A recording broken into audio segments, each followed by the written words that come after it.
baje batugana bari abakristo bose ba ADEPR muhoza amaboko mudusuhuza.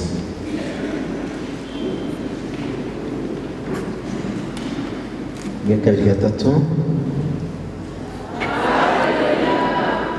Amen. Murakoze. Reka sabe korali Ingabire ndetse na korali Gosheri nibwo baza kudufasha kandi batangiye muri uyu muhango. Turutse ko korali Ingabire inshuti wacu Parfine yaririmbyemo nubwo yaratuye i Kigali ariko yaba muri byo korali Ingabire. Korali Gosheri yo rero nayo tufitanye ubumwe n'umuryango ari muri coordination yo guherekeza bene data bakundwa. Uyu duherekeje none Uwineza Parfine yavutse ku wa 14 z'ukwa munani mu mwaka w'1986. yavukiye i Musanze. Amashuri abanza yagize kuri groupe scolaire Muhoza ya mbere, ayisumbuye ayiga kuri groupe scolaire ya Janja. Yashakanye na Twagirimana Ernest wa 28 z'ukwa gatatu 2011. Asize abana batatu: Mizero Manzi Ernest Bruno, Mugisha Ernesto Brian, Eva Ernesto Brian. Mu yandi mashuri yize yari yagize na kaminuza muri mesi ya Ruhengeri. Yitabye Imana ku wa 6 z'ukwa munani mu mwaka w'2023 azize uburwayi. Naho mu gitondo cy'umusuko kandi turagukunda cyane. Murakoze. Ye nta kintu kiri by'uvuge ndavuga kishima cyane. Ahera kuri Papa Bruno ushimira byimazeyo kwa byonyine dushaka gato kuganira kubaza ndetse tubigenze dute. Ravuga rero bashakira se i Kigali twagitinda se twajya he ubundi Papa kunabuka ikirindi rero n'umuryango mugari we uri yaravuga ati yewe nabaye Ruhengeri imyaka 10 maze i Kigali mu mwaka bifite nyinshi rero zifite Musanze. Ati nge numva nashingura Musanze yarabyagiye ariko kuko yabivuze Musanze ko ufite umuryango mugari biranagaragara Imana. Tumaze kubiganira rero hagize igihe cyo kurira, igihe cyo kubabara. Ndashima Imana ko nyuma yo kurira yadahigeze. Ntabwo byagiye bikunda ko tuvuga ijambo mu gihe nk'iki, ariko natangajwe na nimugoroba ubwo twari hari muhira turi abantu benshi nabashe kuvuga. Uyu Parfine yadusanze ku isi. Ikibabaje ni uko yadusize. Ubundi umuntu agira abana avuga ati byibuze nigira mu masaziro bazarwanira. Aba igihe tujye tukaganira ahubwo rero etaje yanjye nta bana mfite. Nta bana mugire ngo n'ubu nta kubaka etaje bafite. Mwebwe muri etaje muzakundana tuzafashanya, uzagira icyo afite uzagihe mugenzi we, bakankunda tukaganira igitaramo cyiza, tukajya tugira n'igihe igitaramo ndetse ko nyirago kigenda gikorwa mu nkokora. Ushize nigeze mvuga ngo dufite diplome zigera ku 10 za lisansi ziri kugenda ziyoyoka nk'ibombo, yari kurya ibombo igenda ishira kugeza igihe iyonga burundu. Ariko turashima Imana yabyemeye, ifite n'impamvu yabyemeye, nta n'icyo twayivuguruza, nta n'icyo twakora ngo bihinduke. Ndashima Imana cyane. Njye muri make rero nk'uko nari mbibwiye abo twari hamwe kuwa kane jeudi passé, kuva nta n'igihe kirashira, nabaye hano mu rugo Ruhengeri ngo fatwa ku Kigali. Ndagenda nahamagaye umudamu ngeze kuri basera bwari bwose ko n'ikindi nagiye Kigali, tugiye muri iki hari ngiye kwishyuza. Ndagenda nawe nagiye gushaka ndamubona fatwa kujya ku Gisozi. Ndagenda ngeze ku Gisozi neza hafi y'aho acuruza n'amamagara, kuko yacuruzaga muri Rwanda. Maze kumuhamagara aramuda ati hano igeze ko hafi yo kwa Armando, zamuka gato turabona umuntu aho reba ngebuka ibumoso bwawe urabona nambaye igitenge cy'icyatsi. Nkimubona namubwira bari gushaka ibisuko Kigali ari nziza, wabaye umusimu pe, yambaye ikositimu y'igitenge. Iyo umuntu yambaye ibitenge mbona nk'umudamu wambaye ikositimu asa neza, yarabaye inzobe, umudamu mwiza, birashoboka. Twaganiriye igihe kugera ku isaha. Impamvu mvuga ngo nagiye kumusezeraho bakavuga ari i Kigali, sinigeze kuhamagara. Naganiriye n'uwo nagomba gusezeraho, ndangije ngo nabaye saa 11 gusezeraho bakugenda ugataha. Buriya Imana ikora ibyaha kugira ngo hafi niba itari neza, twaricaye mu rugo turabona tuti abafina bagiye kubona kandi Kigali turabasura, none muze tujye Kigali tubasura. Abana bose turagenda Kigali, twiriwe ari nk'umunsi mukuru, turarya turanywa turaganira turanezerwa.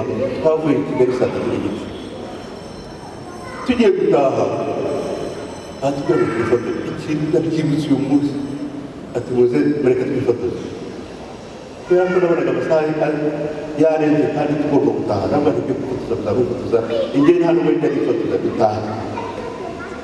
Turataha, ariko shima Imana ko uyu munsi yaba ntaragiye kubasura ngo aho batuye, baragenda kubariza ngo harya ni hehe, harya mutuye he, ariko Imana aradufashije iradukoresha twebwe bishyura ngombwa ko tubasura tuzi aho batuye.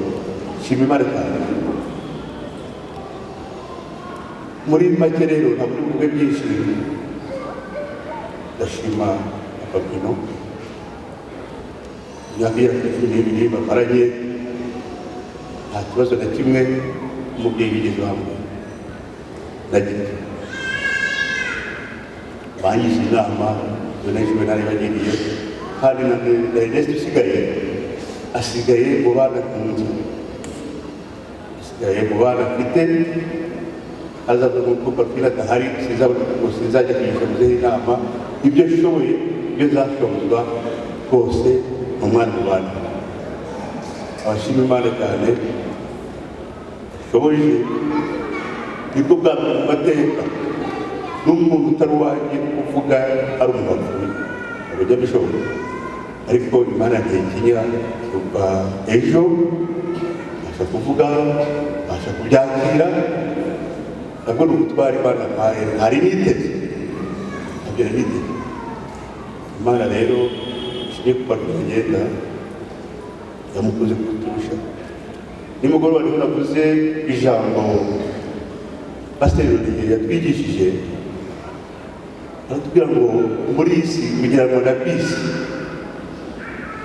iyo umuntu ari muri bisi rero yaragendaga agera muri gare agakatisha tike, twe tuvuga hari abari nkumba ukagutindagira mu gakoro ishati yo mu gakoro batanga amafaranga batangira muri 30 wagera mu gakoro ukavamo hakinjiramo abandi bagiye mu gahunga bagiye mu rugarama bagiye mu kidaho bagakomeza rero Parfine we yakatishije yarangiye ejo bundi ku itariki ya 6 hinjiramo abavutse nabo batangiye urugendo barakomeye aho isi izabagereza bagomba kuyivamo bazasohoka hinjira abantu twese turabagenzi hari indirimbo korali ingabire ivuga ngo nutanga kugerayo yakoranye hasi nawe adutanga kugerayo tuzamukurikira ariko si kera nagiye kubara iminsi Parfine amaze kuri iyi si usanga ari iminsi 13,500 iminsi mike igeretseho bibaze mu myaka ukora myinshi ariko wabara mu minsi ugasanga ni mike cyane natwe igihe gito tugata Imana izaduhe iherezo ryiza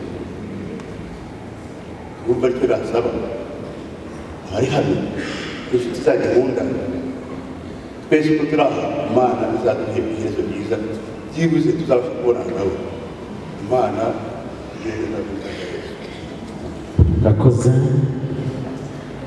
Papa Jojo arakoze cyane kandi dushima n'Imana imuhaye imbaraga zo kugira icyo avuga umunsi nk'uyu nguyu utoroshye kandi arangije ku ijambo rivuga ngo twese dusabe kugira ngo Imana izaduhe iherezo ryiza icyo bikwiriye hari bavuze ati iyo baba abanyabwenge babitaye iherezo ryabo Haleluya njye menya amarira yanshizemo kubera nari maze iminsi mvugana nawe byinshi n'ibiri icyantunguye n'uyu munsi gusa wo kugira ngo iki gikorwa kigende gutya mama Bruno tubanye imyaka igera muri 12 twabanye kuri 28 z'ukwa gatatu 2011 ndabyibuka umunsi wo kukirangira we yararangije nka segonderi ashize n'umwaka Yaounde hari ahantu abantu banyweraga fanta hari hagezweho ndavuga ati ngende mugure agafanta nyine nk'abantu bazo kuvuga ndavuga nafite amafaranga umubare uyu n'uyu ako ndagomba kuguramo moto yo kuzajya ngendaho nawe nkaguha aya agicuruza ndavuga ati ese ahubwo wowe iyo moto yireke yamenye acuruze izakugurire moto avuga ya ntabwo wayacuruza ngo uzagure moto ahubwo reka ngure moto wowe nguha yawe birangira n'ubundi nyamuhaye aragenda yari make ntabwo ndi kuvuga umubare agenda aratangira ndagira ngo mbereke bya bindi bavuga ngo yari umukozi ikiri hano atangira arakora akaba n'igihe uhagera bwo kuva urumva abantu bakoze ubukwe mu kwa gatatu 27 yatangiye gukora ku itariki 15 z'ukwa kane umuntu murabumva ubwo ibyumweru 2 nibyo twamaze abantu bakahanyura kuko bari bazi aho yari amaze iminsi batari bwo uyu mwana rwose ntajya avuga rero ahantu hafunzwe umpenge kugura moto yanjye dore 2011 basi nyishyire mu muhanda ibigera toya ngereka nkomeze akomeza gutyo akababwire yaba umuntu w'umukozi kandi wita umuryango njyewe n'abana nuko bagiye hanze twagize impuza twagize icyuho gikomeye ubwo ndakomeza dukomeza kubaho gutyo nubwo yitabye Imana ariko hariho n'amashini hari abantu bamara imyaka 12 akaryama hano ariko nta n'umutwazo wasaba sibyo nta n'ufite ifoto Imana yaduhaye abana batatu, ayo se si amashimwe biriho, hariho byinshi byatuma dushimagirwa n'ubwo urupfu ruhari, ariko hariho n'ibyo umuntu yashima Imana yagiye ikora muri ubwo buzima. Imana iduha abana batatu, bari abana bose buriya mubona banyuze hariya bose bavukaga abazwa, akabirya umwana wa kabiri agira nka muganga yakorere sigarana tuyareka njyane, ariko agakunda abana cyane cyane cyane. Dukomeza ubuzima turasunika tugira gute, arabizi ubuzima bwo ku isi nyine ukomeza gushakisha kugeza ubu. Noneho unoza nyuma yaho wenda ubuzima buba butangiye kwiregereza mu muryango, yarambwira ati bagewe mu buzima busanzwe urumva iyo umuntu yari afite ka gashoro gakeya ntabwo agakoramo, nkunda gufasha, arabibwira twicaye, nugera hano ukumva nafashije umuntu cyangwa ugasanga ndimo kubikora ntiwagusitara, ubwani nawe uri umukozi, umukozi agira gute icyo ashaka mu byo yakoze icyo ufasha. Ugasanga umuntu aje kumesa ari bumwishyura 2,000 yangiza akamuha ibiro 3 by'ibishyimbo, amaze si kilo cy'ibishyimbo nangahe ni igihumbi, ntuzi ko numuhaye 5 oya muhaye 2 n'ibishyimbo, oya muhaye 5,000, oya njye muhaye 2,000 mwongereraho ibishyimbo kugira ngo mufashe. Ntuzi ko numuhembye kabiri, oya si muhembye kabiri, yari afite ikibazo cy'ubugari nibwo bwari yongera n'ikibazo cy'ibishyimbo, ibishyimbo nibyo mutwereze ubugari. Ubwo urumva aribyo bavugaga aho ngaho yabaga, aho yakoreraga hara kuri Bishop Nyarubanda, njye nahageraga gake cyane gashoboka, nabo bafite akazi nako kamfasha, ariko inshuti zose umuryango wari ufite ni iz'inyarwanda. N'abantu bahise baza ku wa mbere uretse ababyeyi, nuriya musaza bita Desire twabanye niwe twararanaga hanze ku mapave. Buriya ubuhamya bw'umuntu, inzira ijya mu ijuru inyura munsi y'urugo rw'umuturanyi. Nabonye bahindutse ndavuga nti bya bindi nakoze muherekeza tujya kwivuza kwa ukuri, baraza abasuhuza, nabo twaturanye muri menge hirya hano nabo baraza, neza ko mwaje nikuye naje kuvugana na muzehe kuko akimara gupfa twaricaye na muzehe na muzehe. Rero muri Kigali iyo umuntu apfuye ku cyumweru baguha randevu hanyuzemo nk'ibyumweru kumushyingira.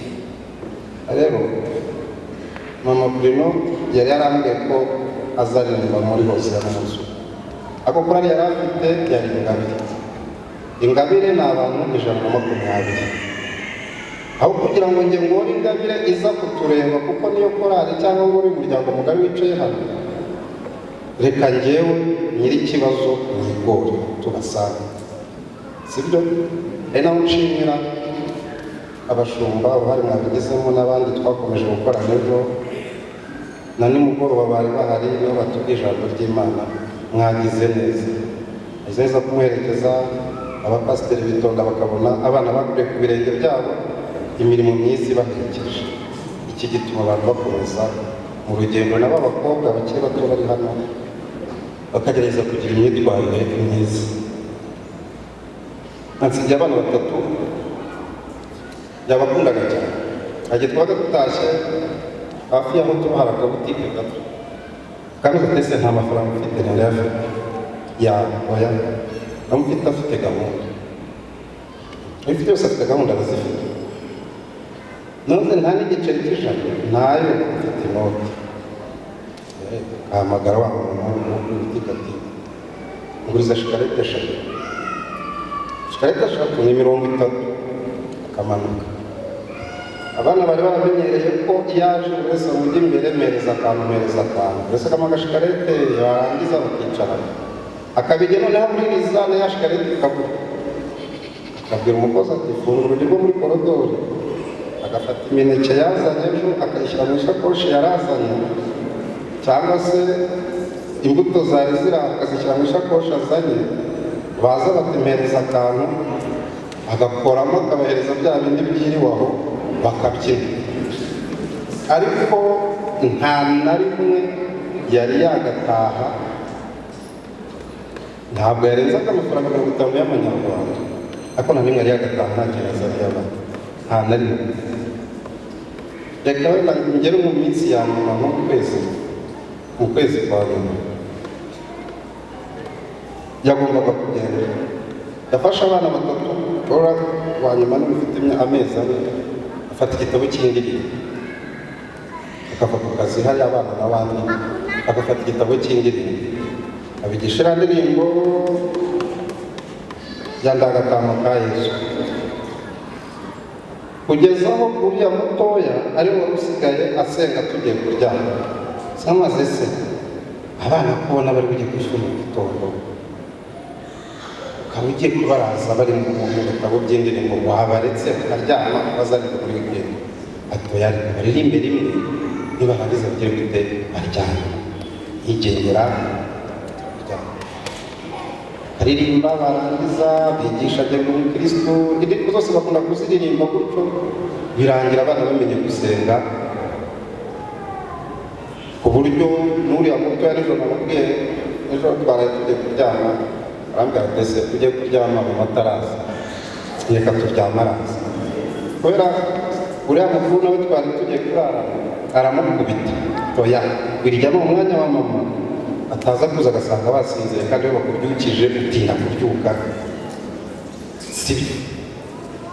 Ahubwo wowe banza usenge, nurangiza gusenga turyame. Arasenga neza, bishyira ku murongo nk'uko yabimubwira,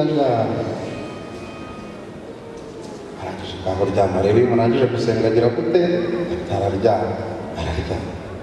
Urumva wa murage rwa rukundo yakundaga abantu, n'undi abasigaye umurage bisengera. Mu minsi ya nyuma rero nanjye byarantunguye mu kuri, ari hashize nk'icyumweru afite agakorora gasanzwe, bakambwira ati mfite inkorora irimo guca, ambwira genda ujye kwa muganga. Ajya kwa muganga bamusuzuma, bamwandikira imiti. Nashyira mu Rwanda maze se baguhaye imiti, ati wayimaye ubuhe bwoko? Arabinyereka, bakwiye kuyinywa gute? Ninywa gutya na gutya. Rero mu gatuza hatwe ubuzima tuba twarakuremo, wafata igi ukarimena ugakoroga, ni gufata n'igi ukoroge uyinywe uri mu gatuza hafi ukageza. Ati gatandatu ndabyuka njya mu mujyi, ngeze nka saa 8 arampamagara, amaze ati ese uri hehe? Ndamubwira ati ese wariye? Buriya cyaziraga mu myaka tumaranye, iyo nafataga urugendo mu isaha yabaga mpamagara,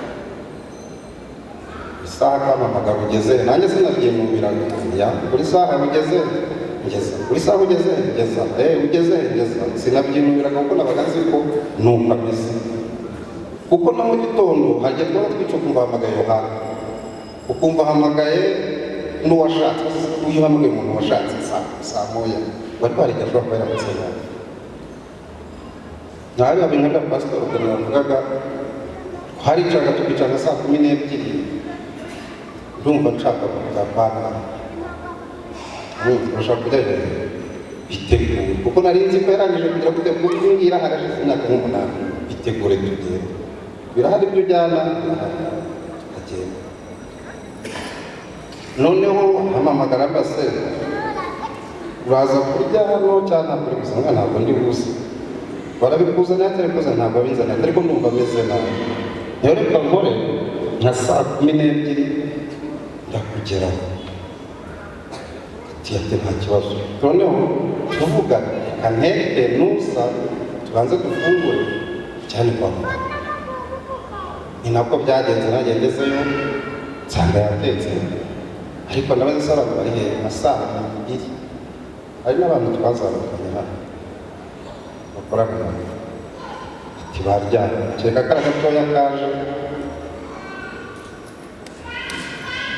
yari yarakigishije ibisakuzo gusa kumenya ko ngewe mfite akazi ejo ku cyumweru kandi numvise uvuga ngo uzajya kwigaburo tugenda ujya kwivuza unywe imiti mu gitondo ubyuka ugenda nanjye mfite gahunda kugira ngo utaza kukugira turagiye tugiye kwivuriza hafi y'aho uriya musaza we acumbitse tugezeyo ariko twanje guhamagara umuganga umwe tumumubwira uburwayi uko bumeze kandi ati mujye kuri iyo kirinike iragerageza turagiye tugenda tuganira ibintu bisanzwe amaporoje yari afite iriya nyine hagira agajenda byanditsemo hagira ikigera tukavivura hagira ikitaragera tukavuga duti ntibigenda kuko tugenda tuvugana muri ayo masaha ya saa sita tugerayo tugezeyo ndabyibuka telefone njye yari yazimye njya kuyishaka njya gusaba umuriro ndagaruka nsanga aricaye mbese bigenze bitarambwira ati bagiye kunkorera consultation generale banyuze mu cyuma sawa njye nicaye hariya kunuza ngarutse nsanga yahamagaye umusaza we n'undi murumuna we ndamaze saba abana uyu nguyu arakora n'uyu ni umunyeshuri wabanje kubaza niba turi muri etide ngo yambara ikintu nshaka kubabwira ngo kandi bakubwira arabanura dore bana kuba hano ababwira nogeze none muganise abantu kurimo kubabwira nk'aho mama we yamutumye ibintu ati ntabyo yakora nubwo urimo kubabwira se nk'aho hari ibyo uzi bakoze ntacyo nzi bakoze ahubwo nuko nshaka kubibabwira turatashye nk'uko ntabwo isoko hano bivuze turagiye dushatse imiti dusanga farumasi nyinshi zatinze bigera aho ndayibona tugeze imuhira ahanga tugiye gufungura nta kuraje afite reka njye dukeye turaryama agiye kuryama arabanza arasenga bigeze nka saa 10 arabyutse arambwira ati ndimo kumva noneho ya nkuru ikomeye no guhumeka byanze genda uzanira amazi ngenda amazi ndayavoma ndayamuzanira ariko yanyoye mbona nta ngufu afite ndabaza se umukomeze ati nta ngufu mfite ntabwo noneho reka tujye kwa muganga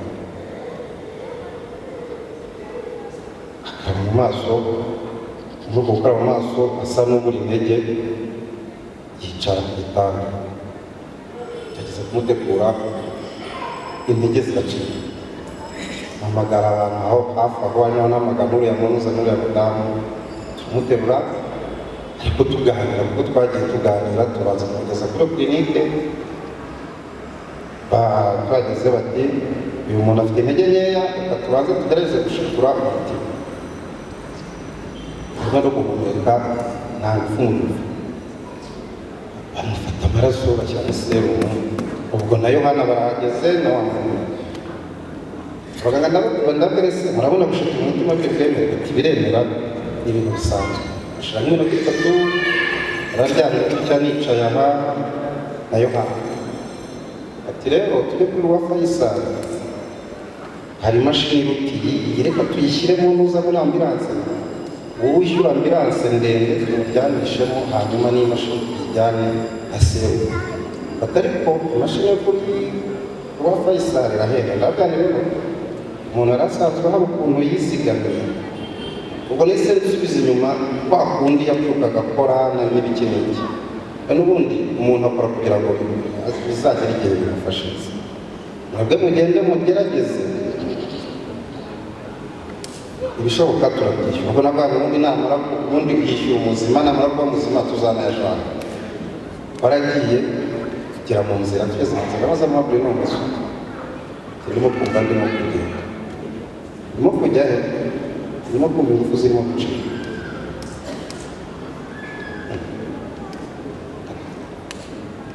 none se urumva uri bimeze bite ati ingufu zirimo gucika rwose ati yaba narigize imana abana bakaba bari hafi nawe abana tukabasize reka tujya kugera kwa muganga ijambo nibuka yavuze ati ariko mana kera cy'umunyeshuri ijanja iyi nzu igitangira kubakwa niba ari 1000 yatanze niba ari 500 ati mana wakuze ku mafaranga 500 nishyuye ku rusengero ukansubiza mu buzima ndabwo rero uretse kugira ngo reka bivugaga ubona ko ubuzima nyine busa n'umukunjira ntabwo ari gusa utangiye kwibutsa Imana 500 reka tugere kwa muganga ariko nanjye nafite icyizere mvuga niba bashyira imashini y'imiti ibyo by'umuganga simbizi hari icyo bibitanga tugezeyo uko yatagiye agira gutyo ari muri Yesu ntabara Yesu nyakira gutyo Yesu ntabara Yesu nyakira tujya kwinjira mu muryango w'ibitaro ingufu zose zisa n'izirangiye aribwo nabwiraga Yohana rero nuriya murumuna we nubwo duhagaze gutya twarangije gupfusha barasenga ndagarega ntabwo Imana igipfa kuzura buriya bigakeye ariko twarangije gupfusha mpamagara nabuze nabo muze nuko mwahagurutse niba ari wowe utwaye imodoka yihagarika ushaka umushoferi kuko ntabwo nongera hano umuntu wese ko byaragaragaraga ibyo bindi bizefite kugeza uyu munsi mu buzima busanzwe rero yambaniye neza ntabwo ndi kujya kubidondora yambaniye neza nta na rimwe nigeze njya kumukura iwabo cyangwa kumwoherezayo cyangwa ngira gute abana 3 nsigiye ni ibihangane sibyo kuri none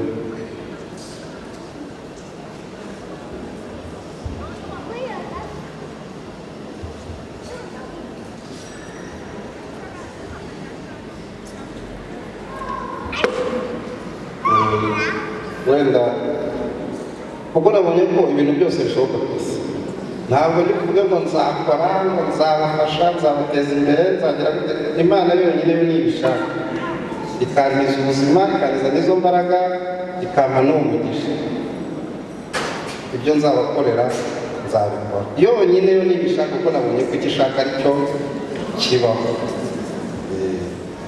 naho njye kuvuga ngo nzabafasha muziga muzagira gute ibyo n'ubundi naba ngiye kwirengagiza experience y'icyumweru kitararangira ariko Imana nintiza ubuzima ikantiza ubushobozi bana banjye ntabwo nzabarira muri iyi si nzabafasha kandi icyo uhasize n'imishinga ihari nzagerageza